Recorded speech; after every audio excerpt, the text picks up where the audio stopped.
Imaginemos firmar un contrato de términos y condiciones de 1000 páginas sabiendo que si uno se salta una sola coma, lo pierde absolutamente todo. Así es como se suele percibir la idea de la ley divina hoy en día. Vale, vamos a desglosar esto, porque los documentos teológicos de nuestra inversión profunda de hoy, proponen algo radicalmente distinto. Sí, totalmente. Argumentan que esa ley no es un candado opresivo, sino más bien un escudo vital. De hecho, el material rastrea cómo llegamos a esa percepción tan negativa y señala que ver la ley como una carga fue una distorsión introducida intencionadamente. Claro, por Satanás en la narrativa original, según apuntan las fuentes. Exacto. Y la clave de todo es el propósito real. Por ejemplo, cuando los textos evangélicos mencionan que Jesús no vino a abolir la ley, sino a cumplirla, no está validando un código burocrático aburrido. Ya. Está demostrando que esas normas son el reflejo del carácter de quien las diseñó. Pero a ver, ahí es donde surge la fricción. O sea, cumplir una ley suena, por definición, a obligación pura y dura.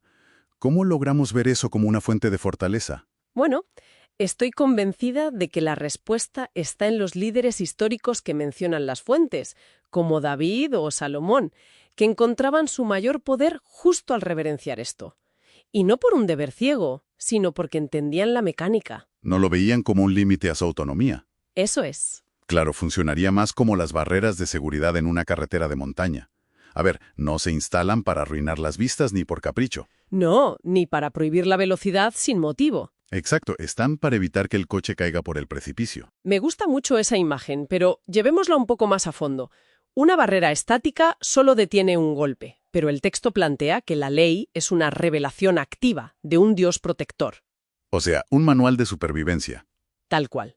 Quienes la interiorizan ven un manual calibrado para preservar el bienestar humano ante decisiones que de otro modo serían muy destructivas.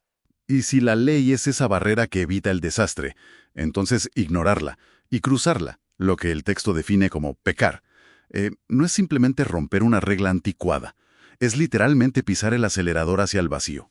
Totalmente. Y aquí esto choca de frente con la cultura moderna, porque se suele aplaudir el saltar esos límites como una expresión de libertad personal. Sí, o se minimizan los daños como si fueran simples errores de cálculo. Ese contraste es el núcleo del problema. La respuesta que exige el texto no es un castigo vengativo, sino entender la destrucción real del pecado. El pecado opera como un agente de separación activo que quiebra la confianza, aísla y destruye las relaciones humanas. Y por eso los documentos insisten en que hay que mantener una postura de gracia, pero con firmeza absoluta ante ese daño corrosivo. Y aquí es donde se pone realmente interesante. Porque si la advertencia es tan estricta, ¿cómo evitamos caer en el legalismo frío? El texto reconoce esa trampa. Intentar obedecer solo por fuerza de voluntad es mecánicamente inútil, porque ese esfuerzo autónomo termina generando orgullo o desesperación. Uno se convierte en un vigilante obsesivo de las normas, claro. Y es insostenible. La solución no es esforzarse más, sino cambiar el motor interno. El Espíritu Santo actúa como el agente que transforma las motivaciones de raíz. No se evita el precipicio por terror a caer, sino porque la naturaleza interna ha sido transformada. Ya no se desea ir en esa dirección, lo cual reconfigura por completo lo que las fuentes llaman el juicio final. Si la fuerza de voluntad humana es un motor inherentemente defectuoso, presentarse a ese juicio con un historial de intentar portarse bien no tiene ninguna viabilidad. Es que es lógicamente inconsistente dentro de este marco jurídico divino. Por eso el concepto del sustituto es innegociable. Ante una norma perfecta, un cumplimiento humano imperfecto carece de poder salvador. Entonces, todo depende de la justicia perfecta de Jesús. Absolutamente. Asume el lugar del ser humano. No es un parche, es un reemplazo total del criterio de evaluación. Y para navegar el día a día bajo ese nuevo paradigma, las fuentes nos remiten a la sabiduría bíblica. La comparan con un panal de miel dulce que otorga una esperanza inquebrantable. Si conectamos esto con el panorama general, esa miel no es un consuelo superficial, es un ancla epistemológico. Los textos explican que este conocimiento estructura la mente, y sin él, el individuo queda expuesto a los engaños y a la deriva espiritual. Entonces, ¿qué significa todo esto? La arquitectura del texto es clara. La ley protege las relaciones, El pecado es el ácido que las corroe, y la salvación reside en confiar por completo en el sustituto perfecto, no en nuestro perfeccionismo.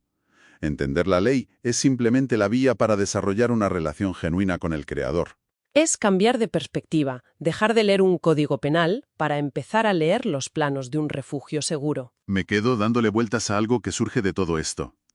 Si la verdadera sabiduría y la ley actúan realmente como esa miel nutritiva y como un ancla en medio de la tormenta, cabe preguntarse algo.